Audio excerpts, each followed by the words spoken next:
اعوذ باللہ من الشیطان الرجیم بسم اللہ الرحمن الرحیم۔ سورہ اعراف کی آخری آیت پڑھ رہا ہوں۔ خذ العفو وأمر بالعرف وأعرض عن الجاہلین۔ درگزر کیجئے اور نیکی کا حکم دیجئے اور جاہلوں سے نہ الجھیے۔ وَإِمَّا يَنزَغَنَّكَ مِنَ الشَّيْطَانِ نَزْغٌ فَاسْتَعِذْ بِاللَّهِ۔ اور اگر آپ کو کوئی وسوسہ شیطان کی طرف سے آئے تو اللہ کی پناہ مانگیے۔ إِنَّهُ سَمِيعٌ عَلِيمٌ۔ بے شک وہ سننے والا جاننے والا ہے۔ إِنَّ الَّذِينَ اتَّقَوْا إِذَا مَسَّهُمْ طَائِفٌ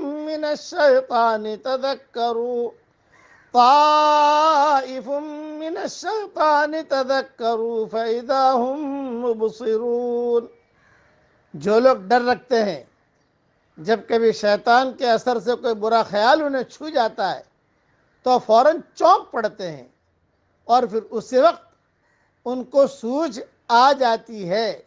وَإِخْوَانُهُمْ يَمُدُّونَهُمْ فِي الْغَيِّ ثُمَّ لَا يُقْصِرُونَ۔ اور جو شیطان کے بھائی ہیں وہ ان کو گمراہی میں کھینچے چلے جاتے ہیں، پھر وہ کمی نہیں کرتے۔ یہ دعوت کے کام کے تین بڑے بڑے اصول ہیں۔ نمبر ایک، خذ العفو، یعنی درگزر کرو۔ نمبر دو، وَأَمُرْ بِالْعُرْفِ، یعنی نیکی کا حکم دو۔ اور نمبر تین، وَأَعْرِضْ عَنِ الْجَاهِلِينَ، یعنی اور جاہلوں سے نہ الجھو۔ ایسے حالت میں داعی کو کیا کرنا چاہیے؟ اس کا ایک ہی جواب ہے، اور وہ ہے درگزر اور اعراض، یعنی لوگوں سے الجھے بغیر بالکل ٹھنڈے طور پر اپنا کام جاری رکھنا۔ داعی اگر لوگوں کے نکالے ہوئے شوشو کا جواب دینے لگے تو حق کی دعوت مناظرہ کی صورت اختیار کرے گی۔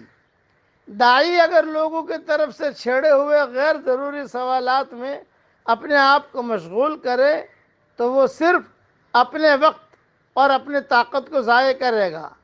داعی اگر لوگوں کی طرف سے آنے والی تکلیفوں پر ان سے جھگڑنے لگے تو دعوت حق نہ رہے گی، بلکہ معاشی اور سیاسی لڑائی بن جائے گی۔ اس لیے حق کی دعوت کو اس کی اصلی صورت میں باقی رکھنے کے لیے ضروری ہے کہ داعی جاہلوں اور معاندوں کی طرف سے پیش آنے والی ناخوشگواریوں پر صبر کرے اور ان سے الجھے بغیر اپنے مثبت کام کو جاری رکھے۔ دوسرا، جو لوگ اللہ کے ڈر سے خالی ہوتے ہیں ان کے اندر شیطان داخل ہو کر اپنا کام کرتا رہتا ہے اور ان کو محسوس بھی نہیں ہوتا کہ اس کے ساتھی بن کر وہ کس گھڑے کی طرف چلے جا رہے ہیں۔ حساسیت آدمی کی سب سے بڑی محافظ ہے، جبکہ بے حسی آدمی کو شیطان کے مقابلے میں غیر محفوظ بنا دیتی ہے۔ یہ تین بڑے بڑے اصول ذہن میں رکھنا تو دعوت کے کام میں مثبت انداز سے آدمی چلتا رہے گا۔ اللہ تعالی ہم سب کو عمل کرنے کی توفیق عطا فرمائے، آمین۔ وآخر دعوانا ان الحمد للہ رب العالمین۔